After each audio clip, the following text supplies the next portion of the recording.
What's going on, y'all? This is Cruz with Cruise Control Entertainment here at Studio 312, the best barbershop in the borough. Shot by C over there with the navy blue, with the glizzy on the hip. See it poking through the jacket. And we here today in tune with Abu the Don. What up? What up? What's going on, broski? Ain't shit, man. We just sitting here. I'm on my fourth twisted tea. You know what I'm saying? So I want to get straight into it. Abu the Don. Is your name Abu? Nah, man. My real name is Jeremiah. Oh, damn. Well, all right. Well, yeah. Where'd the Abu come from? Man, I earned it, man. So in high school, basically, I was hanging out with some guys, man, and they're Islamic. Okay. And so Abu comes from the Arabic word father of. And so basically they would ask me different things, and since I was in sports and stuff, like I couldn't really do a lot of stuff that they was in, but they would ask me advice. And they were older than me. Mm-hmm. And so basically Abu, and then it's a lot more to it, but that's how I came with that's how I got the Abu. That's fine. They're saying you have a lot of wisdom for being so young. So basically like, you the father of blah, blah, blah, blah, blah. That's hard. Because I have a friend named Abu. Really? Yeah, he's from Senegal. Ah, okay. Yeah. That makes a lot of sense. He wore the loser Super Bowl shirt. Mm-hmm. You know how they send them the loser Super Bowl, like they print up all the shirts?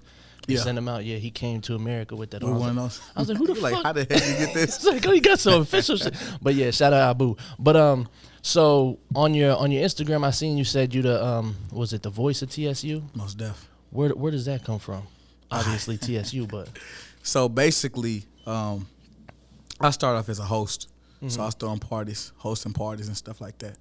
And when I came in, I was a young guy. Mm-hmm. So basically, all you had was JG, Houston, KB, Joe Major was coming in and out, you know what I'm saying? But that was like towards the end. Mm-hmm. But, everybody was fighting for that number one guy, you know what I'm saying? Oh, I'm this, I'm that. Shout out to all of them. I love them. I learned a lot from them, coming up under them. So my biggest thing was I didn't want to start saying like, oh, I'm trying to compete with y'all. I'm trying to be y'all brother. Right. I'm trying to come up, come under y'all wing, learn from y'all. Right. So my biggest thing was everybody was arguing over I'm the best this, I'm the GOAT. Right. That's how I came up with I'm not the GOAT. I'm all right though. Yeah. You know what I'm saying? Yeah. Just to let you know, hey, I'm humble about what I'm doing. Mm-hmm. I know I'm pretty good, but I'm not trying to compete with you. You can have that title. Right. And so that's how the voice of TSU came, because nobody else had that name. You know what I'm saying? And at that time, the only people who was really doing actual TSU events was JG, myself, and KB. Neither one of them had that title. So, boom, I call myself the voice of TSU. Somebody come take it from me. You know what I'm saying? And that's how I used it, and that's how it really opened up a lot of doors for me, really. Like when it came down to hosting like different events, bigger events, than just at TSU. Because it's like, oh, dang, you got the campus on lock. Well, I mean, I do. Mm-hmm. But that wasn't the reason why, the voices came. It came because, like I said, I was doing all the events on campus, and I was that go-to person. JG graduated, boom, I was right next, next up in that rotation. That's hard. So did you get a lot of like people saying like, "You not the voice of TSU"? No. Never. No. Oh shit. Okay. So when you throw in these parties, is it something that you get? Because I know with colleges and shit, they get like a funding to be able to like bring like artists out and stuff like that. Were you involved in stuff like that?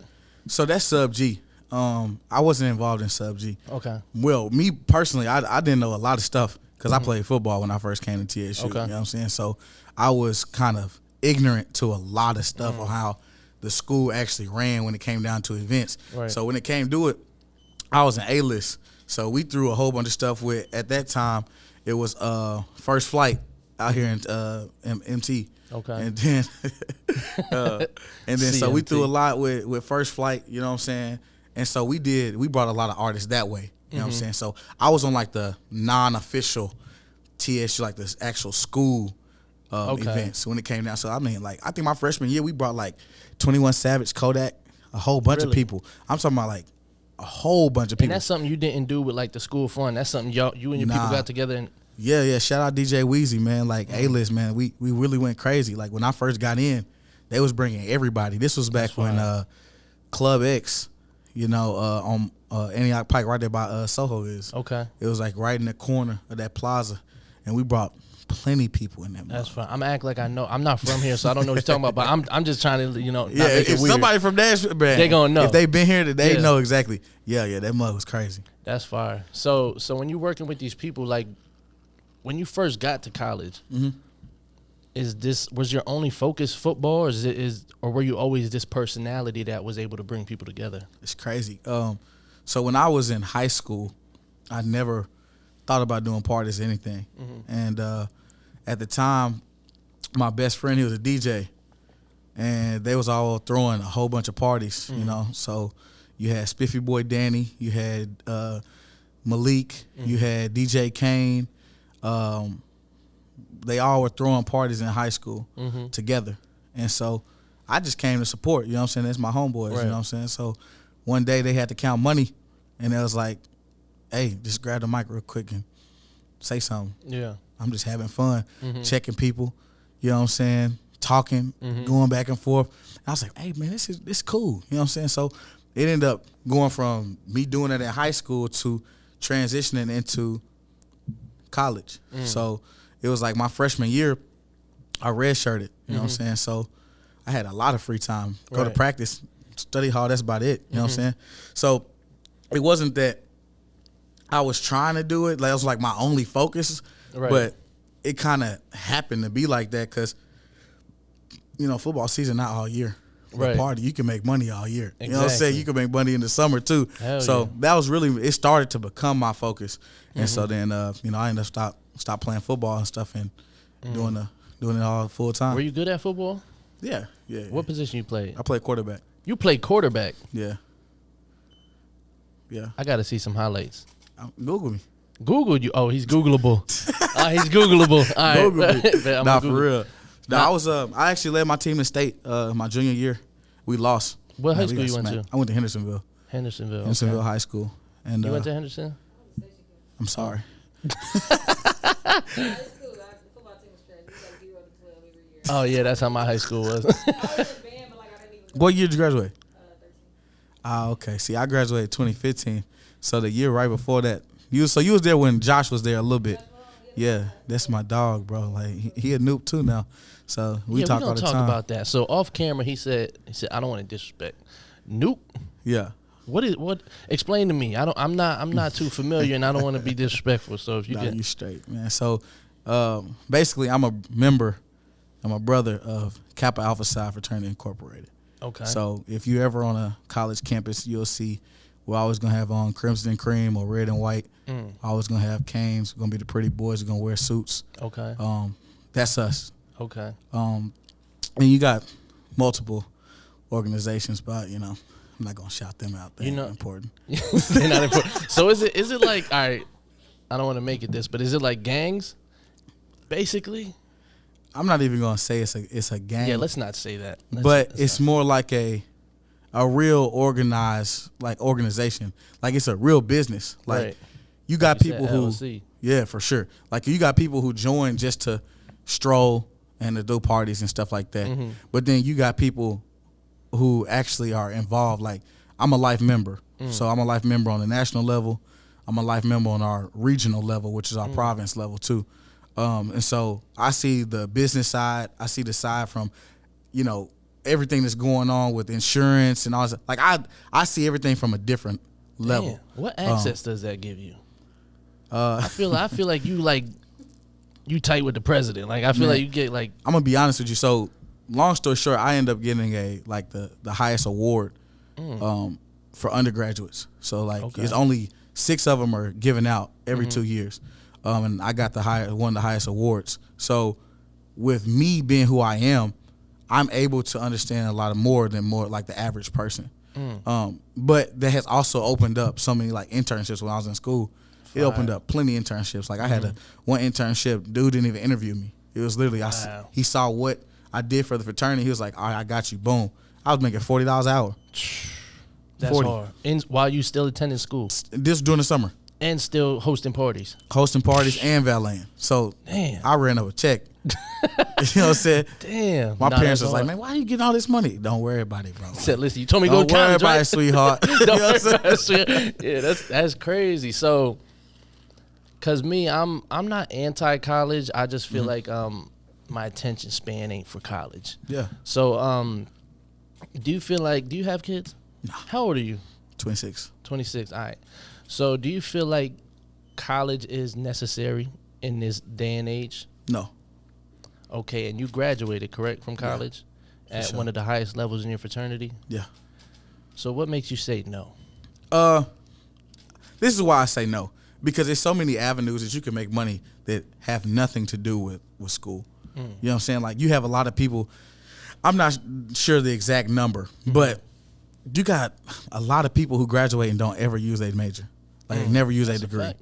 I know. You get what I'm saying? And so it's like, you don't, 9 times out of 10, the generation that we're in, people don't want to do traditional jobs. Right. You know what I'm saying? Like, you can make money off social media. You can make money off of music. You can Right. make money off of anything. Shoot, OnlyFans.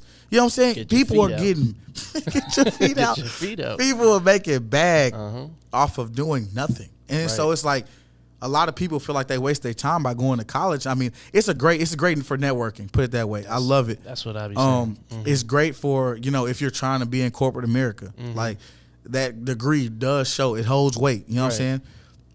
But when it comes down to a lot of things, like, you don't have to. Like, me personally, when I came into college, like I said, football was my only focus. Right. So my goal was to go to school for free. I did that.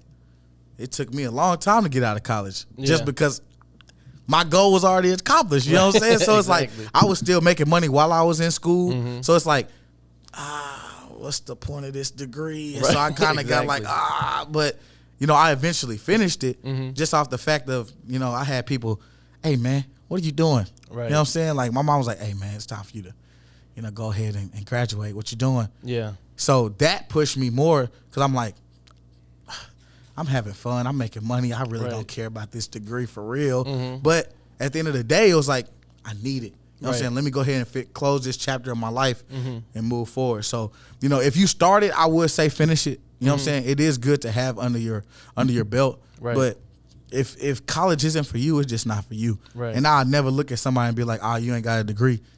Who cares? Right. You know what I'm saying? Because back in the day, think about it. A lot of people who didn't have degrees. They went to school for whatever they wanted to work in. For like hand, You know what I'm saying? like where you use your hands Exactly. and like physical work. So you don't have to have a degree, bro, like to be successful. A lot of people didn't become millionaires until they was 30, 40, and That's they a fact. entrepreneurs. You know what I'm saying?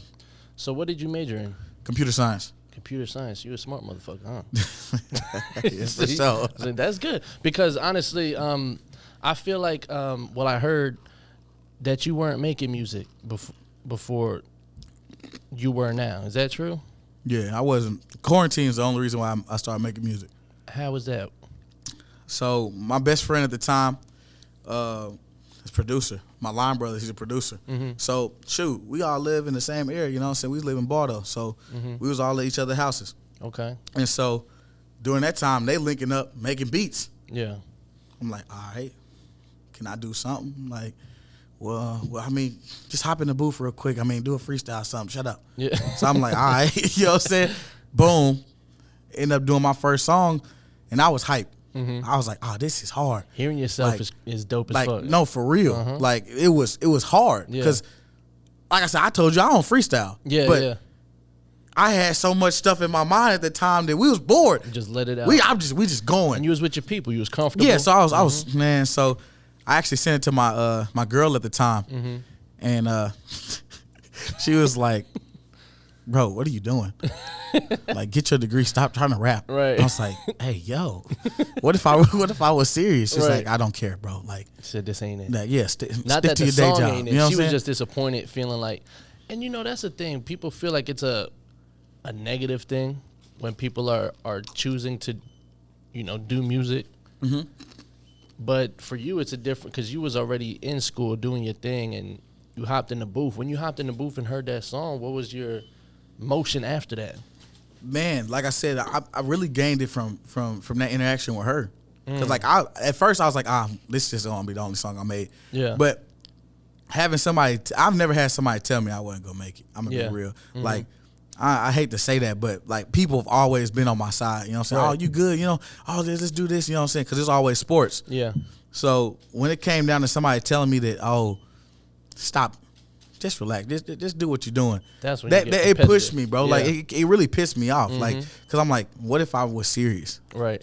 So now you gonna make me take this serious.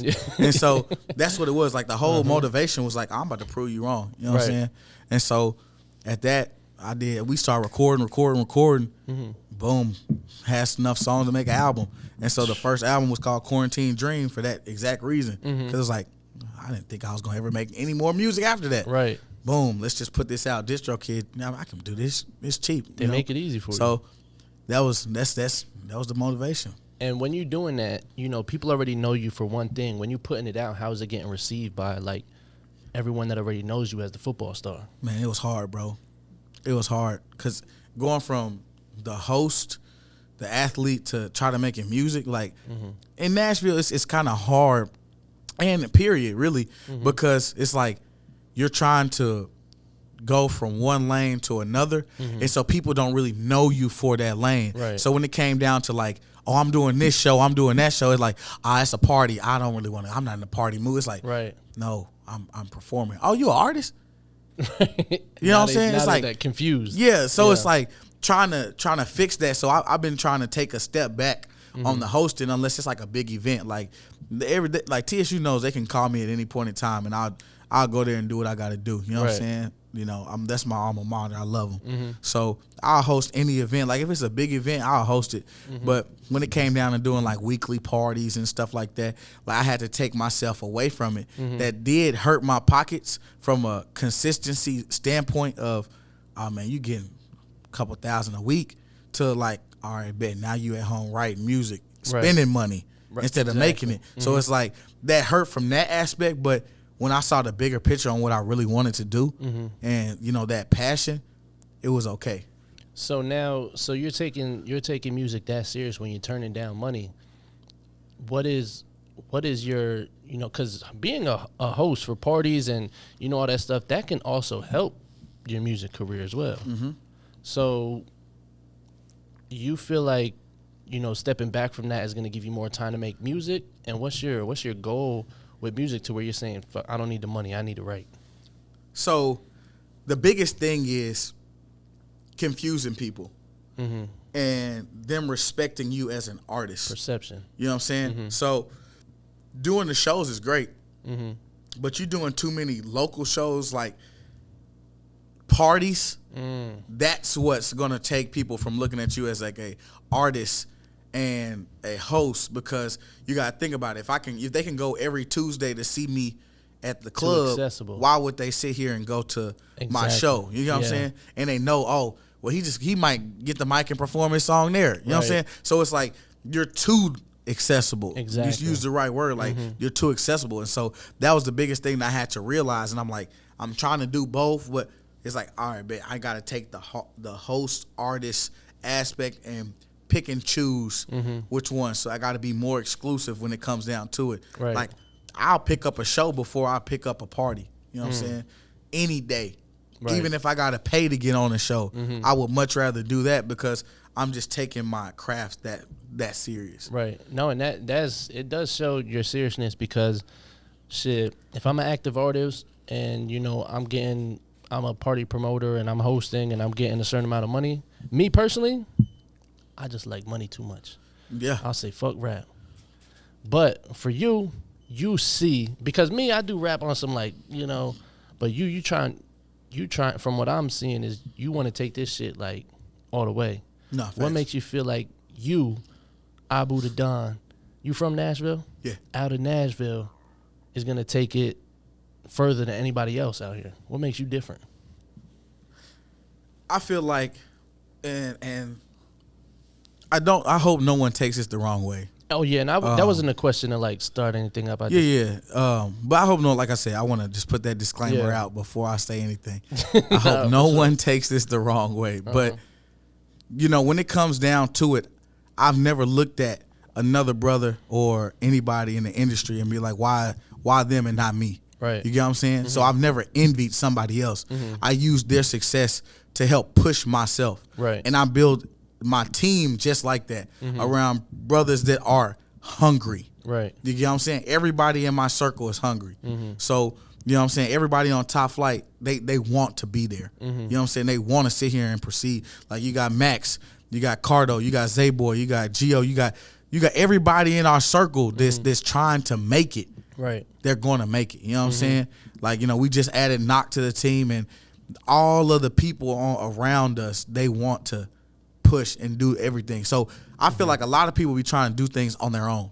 Right. They don't look at other artists and be like, we can help each other. Exactly. I don't care if you make it, this person make it, but we're a team. You know what I'm saying? If I can do something that can help you, if you're a better artist, I'm gonna do that. Right. Because at the end of the day, we all gonna make it. You know what I'm saying? We are brothers. So that's how I look at it. That's why I think that, you know, when it comes down to it, we actually can make it because we all have different sounds. We all have different fans. We all have different supporters. And if we put all of our resources together, I know for a fact somebody is going to make it. It doesn't have to be me. You know what I'm saying? I'm not that type of person where it's me. No, I don't care. Yeah. I want somebody around me to make it because this is our goal. This is our dream. So if I can sit here and have 5 people with the same mindset help push that, oh yeah, I'm all for it. That's hard. And I like how I asked you the question on, you know, what makes you feel like you will be the person, and you just kept saying we. I like that, you know, you're more invested in the team than just you.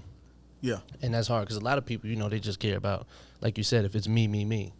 So now that you're at this point, you got a team, you got the chain, the drip on, going crazy, Top Flight.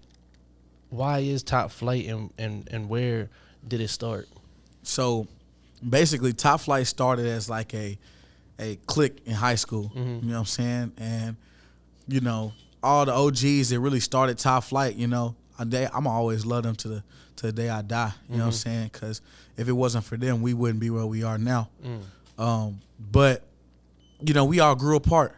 And so me and Spiffy, we actually started it.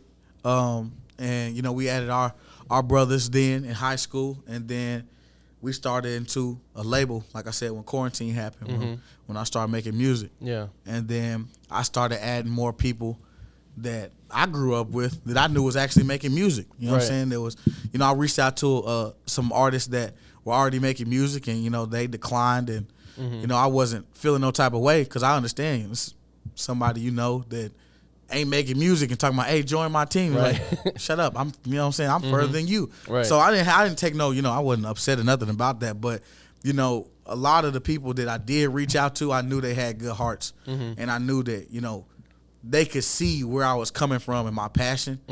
Because, like I said, I never wanted to do music. Never in my life. Like, I play alto sax, but actually, like, doing music, man, never wanted to do that. Right. So for them to actually see that passion that I had and what I wanted to do and see that vision and be, you know, behind me, and that's why Top Flight is where it is now. You know what I'm saying? If it wasn't for them, man, Top Flight would just be myself. You know what I'm saying? I'm over here rocking it, but I love that, man. Everybody on the team, like, they've been down since day one.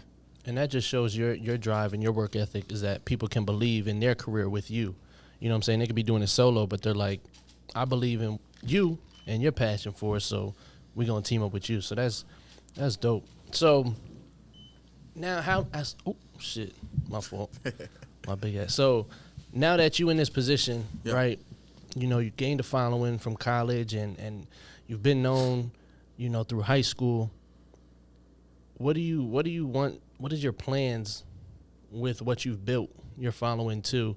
Because, you know, you can have a fan, you can have super fans, you can have followers. Is there some point where you're like, I got to make this change to make my followers invest into this certain part of my artistry now? Like, is there a set, like, idea that you want to change about yourself or what you're doing to make people invest into you as an artist?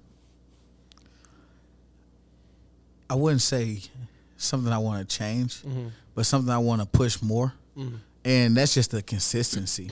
Okay. You know what I'm saying? Like being more consistent, putting out more bangers and putting out more heat. That was one of the biggest things. Like I just dropped the album, but the last time I dropped something was last summer. You know what I'm saying? So it's like just being more consistent. Nobody's gonna believe in you if you're not consistent. Right. Why would they take you serious?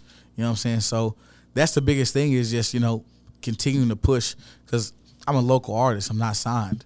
So it's not like I have a label behind me. It's all me. Right. So if I want to stop, I can stop at any time. But, that's one of the biggest things. People are not going to follow you or not going to support you. They're not going to come to your shows if you're not consistent. If you're not consistently showing them, okay, boom, these are 20 songs that I got. These are 20 songs that you know for a fact people can sing and have a good time, turn up to. If you don't have that, if you don't have that one breakout, you know what I'm saying? Then you're not going to do that. So that's the only thing I feel like that, as an artist that I want to change is just being that more consistent. Like that was my goal when I dropped the album. I literally told What's Sleep when we had an interview. He's like, "What are you gonna do?" I said, "Man, look, I want to have after I drop this album, I want to push these X amount of songs. I want to push Faded. I want to push Where the Gas At." And I want to push Pain and Trust Issues. Those are the only ones. And after I push those, I'm dropping a song every single week. Fire. After that. And I said, he was like, "You got enough music?" Yes. Yes, I got enough music. Yeah. And if I don't, I'm going to make it. Right. You know what I'm saying? And that's what helped push myself. Like, that consistency is what I need. And I know that I need that. Right. And I know that I can put out those bangers. So it's like, doing that is the only thing I feel like I need to change, just that consistency. Right. And you got that competitive nature in you. So once you say, like, when you tell yourself I'm gonna do a song a week, you're gonna make it happen. Because it's a lot easier said than done, because Russ? Russ, he's like he's a rapper. He's like Italian looking. You don't know Russ? Nah, man. Oh, so you gotta. Dude, I just found out who Bad Bunny was. Oh, nah, he's lit. Like, I just found that out like maybe a month or two ago. He makes like $500 million per show. Yeah. Yeah. I became a fan off of that. Yeah. Just seeing how much money he was coming. I said, dog, because I never heard of it. I ain't gonna lie, like, I really was in a box when it came down to music. You know what I'm saying? Like, people ask me what music I like. I like R&B and I like drill music. That's it.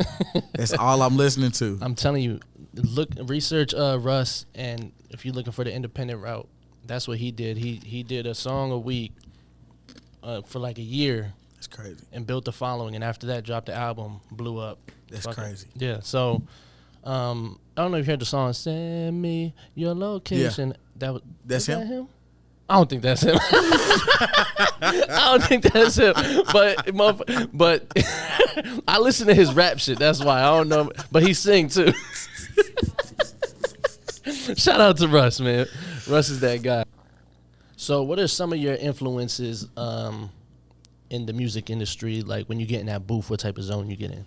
Man, my when I first started, my biggest influence was King Von. You know what I'm saying? Like, I used to listen to Von 24/7, and so now, actually finding my sound, getting in the booth, and actually trying different things, and actually using the booth as my diary, because it's a lot of things that happen in your life is really emotional, right? And so I'm not gonna sit here and talk about money, girls, and cars and clothes all the time, but actually being able to put your emotions in your music.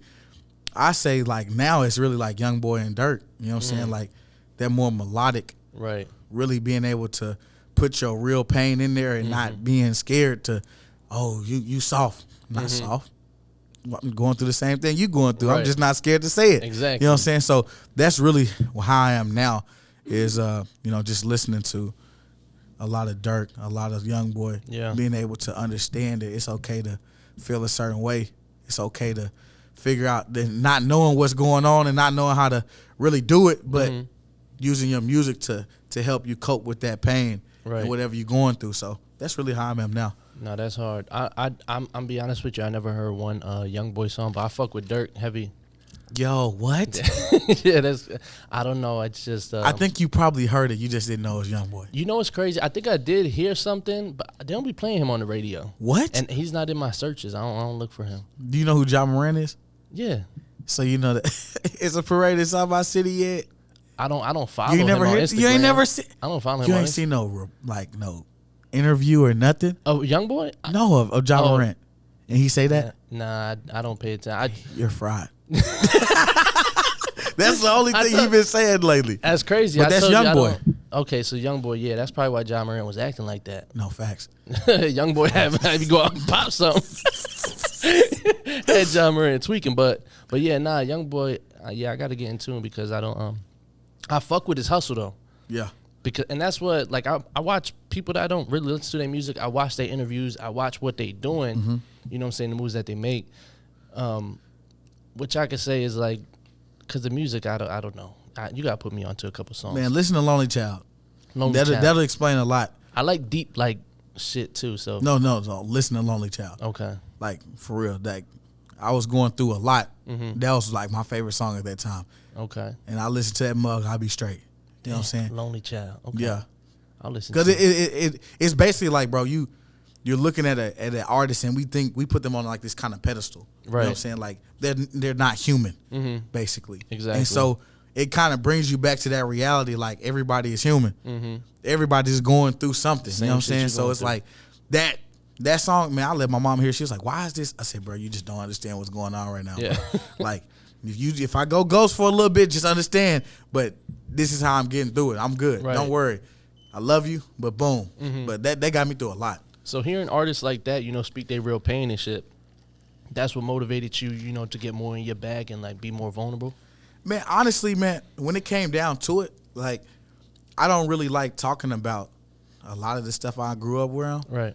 Cause it's like, I'm gonna be real. Unlike a lot of people, I didn't have to go through a lot of stuff. Like, I ain't grow up in the hood. You know what I'm saying? I grew up in the hood, but not the hood. I ain't have Right. to struggle. You know what I'm saying? So all the stuff I did, I chose to do that. You know what I'm Right. saying? So that's not something that I want people to know me by either. You know what I'm saying? Exactly. So it's like, I made that decision when I was young because I was stupid. But, you know, now I'll smack you, but I ain't gonna kill you. You know what I'm saying? Put 'em in their place real You know what I'm quick. saying? Like, I'm Yeah. not out here drilling, but Yeah. I'm about there. You know what I'm saying? I'll Exactly. smack you. You gotta So give 'em it's that like, energy. I don't want to keep, like, people understand, like, oh, this is a rapper. He's going to sit Right. here and talk about shooting people all day. Nah, I'm going to talk about my day-to-day life. Like, I did go to college. I did play sports. You know what I'm saying? I did fuck hoes. You know what I'm saying? So it's like, hoes gotta get fucked. you know what I'm saying? So that's, you know what I'm saying? I'm rapping about that, but I'm also like not trying to push the whole violence shit. You know what I'm saying? Right. So I'm trying to push more of the, I bet this is what everybody go through. Mental health is real. You know what I'm saying? Like until recently, people didn't really understand that. You know what I'm saying? Right. Especially in the black community. You know what I'm Right. saying? You looked at it as, oh, you got to be tough. You got to be this hard dude. I Once get you it. speak about your feelings, You know what I'm you saying? a bitch. You a hoe. Like I'm a punk you out. Like, Exactly. hey, relax, bro. Everybody go through this. You know what I'm saying? When you go home, you go cry. Right. When I go home, I go to the booth. I get Yep. it out. You know what I'm saying? And so that's how I wanted to, you know, let other people understand. Cause shoot, my parents, they didn't understand why I was rapping. You know what I'm saying? And like I told them, I was like, man, this is my diary. Right. This is helping me get through. So y'all, now I'm not calling y'all at 2:00 in the morning telling y'all what I'm going through. You Right. know what I'm saying?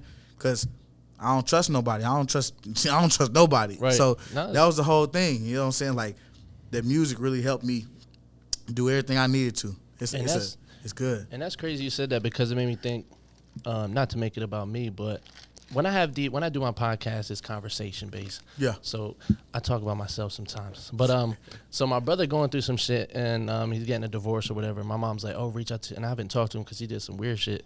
So I haven't been talking to him, and my mom's like, oh, reach out to him. He needs a man's perspective on. I'm like, first, I never been married, and I'm not gonna talk to like me. I don't talk to nobody about my problems. Like I'll chop it up with C. This is my homie. So, but with my family, it's too mixy. I don't want to, you know what I'm saying, get too mixy. So basically, it's like you made me think of why I don't do it is because I go and write. Like it's so therapeutic to find that, to be able to write it out. Like even if it's like, cause you know not everything you write's gonna be hard. Even if it's something that just helped me get that out, that's gonna make me not want to harm someone else or do something, out of character. So for you, that's like a stress reliever. Like your therapy is being in the booth. Do you believe in therapy? Like, do you fuck with therapy? Not do you go to therapy, but do you believe in therapy? No. No. Why not? Look, my mom is a psychologist. Okay. I don't believe in the therapy. I don't like talking to a random person about what I'm going through because I done been through some things I shouldn't have went through. Right. So for me to tell you that stuff, that's putting you and me in jeopardy for a lot of things. I don't like that. And they can't relate to it. So it's You know like, what I'm what you saying? gonna tell me? So it's like I could tell you about something, but it's like you might give me something that's gonna piss me the fuck off, and I don't want to sit here and do that. Right. And it's gonna make it worse. You know what I'm saying? So I feel like I'm wasting my time. But everybody has a different coping mechanism. Right. Like a lot of people use drugs or alcohol as their coping mechanism to mask that pain or to hide that pain. Right. You know what I'm saying? Like that used to be me. You know what I'm saying? I used to use sex as my coping mechanism. That's you know crazy because I was gonna say my hand, but like you said sex, but that's crazy. No, but yeah, like it was a point in time where like that's all I would do. Like if I was going through something, I'd find somebody. You know what I'm saying? So it's like that in itself. You know what I'm saying? When it comes down to it, it's like, bro. Yeah.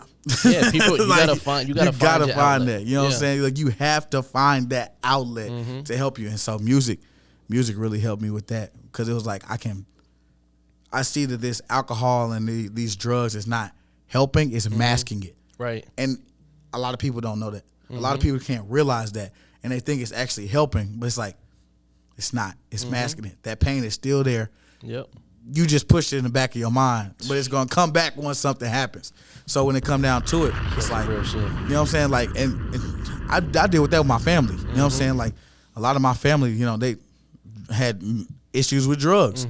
Let's just being real. You know what I'm saying? A lot of black families deal with that, and so it's like being able to be that person and be like, hey, bro, just listen to my music. It's gonna help you because this past album I dropped, man, I was going through it so much. Like, if it wasn't for music, I damn near would have killed myself. Like on some real shit. And for me to be able to say that to you and not be crying right now, shit, like that's growth. Because it's like I was going through some shit. Right. But nobody knows. You know what I'm saying? Only the people who was there listen to the album. You know what I'm saying? Like if you listen to the album for real, you'll know. You know what I'm saying? But most niggas ain't gonna admit that. Right. But because they still stuck in it. Like you said, is growth. When you're able to express that and take accountability, because nobody can make you mad, nobody can make you sad. You do that to yourself. Facts. So it's like when you're able to realize like it's me and I just got to change me, then boom, you a whole new person and you're able to admit like a lot, like you said, you used to mask it with sex. Like that's something men wouldn't say because they feel like that's something like, oh, like they don't want to put that out there type shit. But it's like, that's real shit. You can hide your pain in any, not addiction, but something that you go to when you're hurt. Oh, facts. But the name of the album again, if you wanna talk about the name of the album again, Unapologetic. Unapologetic. And you're at this point in your career. Do you feel like this is your second album? You said, right? Third.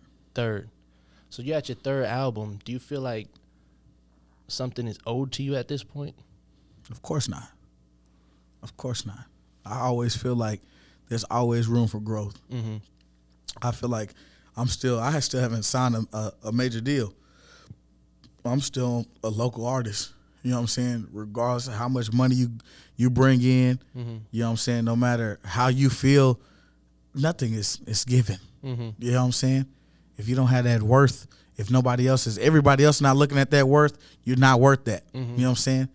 It's just like when it comes down to your podcast. If you was like, man, I'm charging $1,000 because I've been doing it for X amount of years, and somebody be like, I don't think it's worth that. Yeah.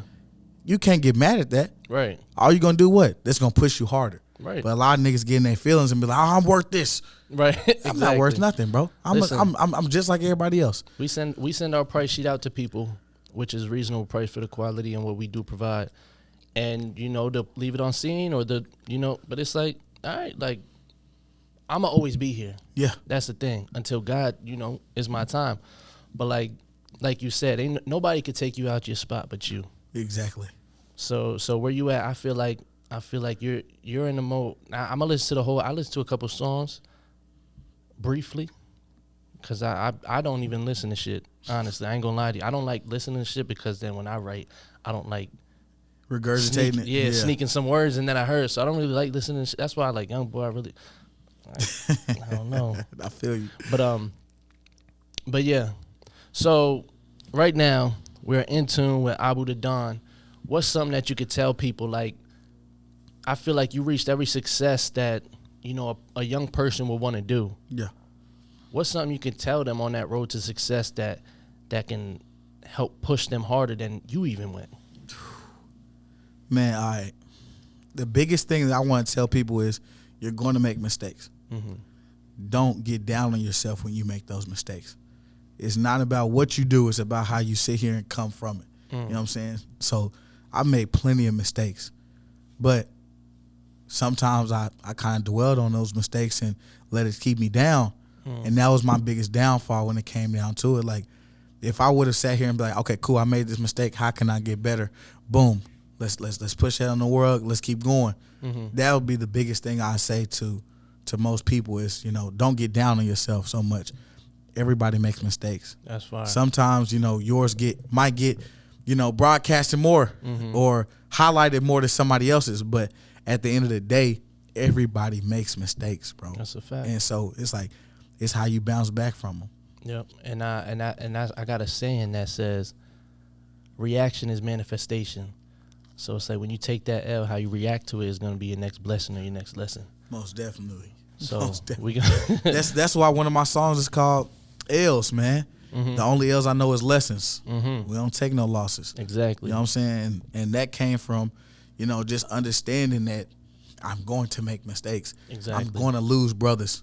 People are going to die. You know what I'm saying? In your life. But it's how you sit here and learn from everything they taught you while they was alive. Yep. And sit here and be the better person you can be, the best person you can be. Yep. You know what I'm saying?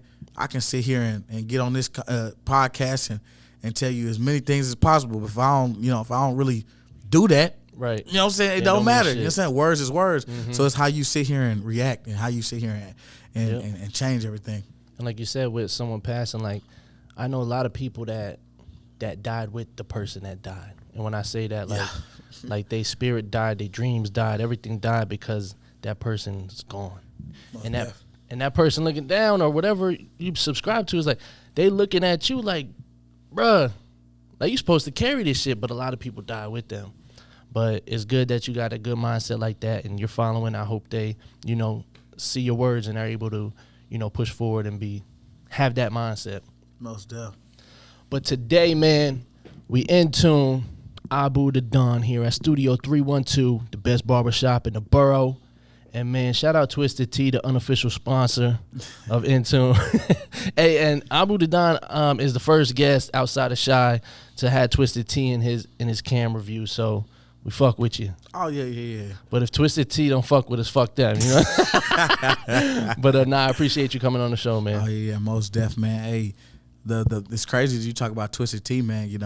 Top Flight, we end up getting sponsored by Yoko Vodka, so shout out Yoko Vodka for sure. That's fire, and I'm tight I didn't bring that up because I seen that in your bio. Most def. Fire. So Yoko, now we gotta. Is you drinking on Yoko though? It's from Most Def. All right. Fire. I gotta mix it, but yeah I'm drinking with Yoko. All right, y'all. Appreciate y'all tuning in. In tune, cruise control, shot by C. Let's go.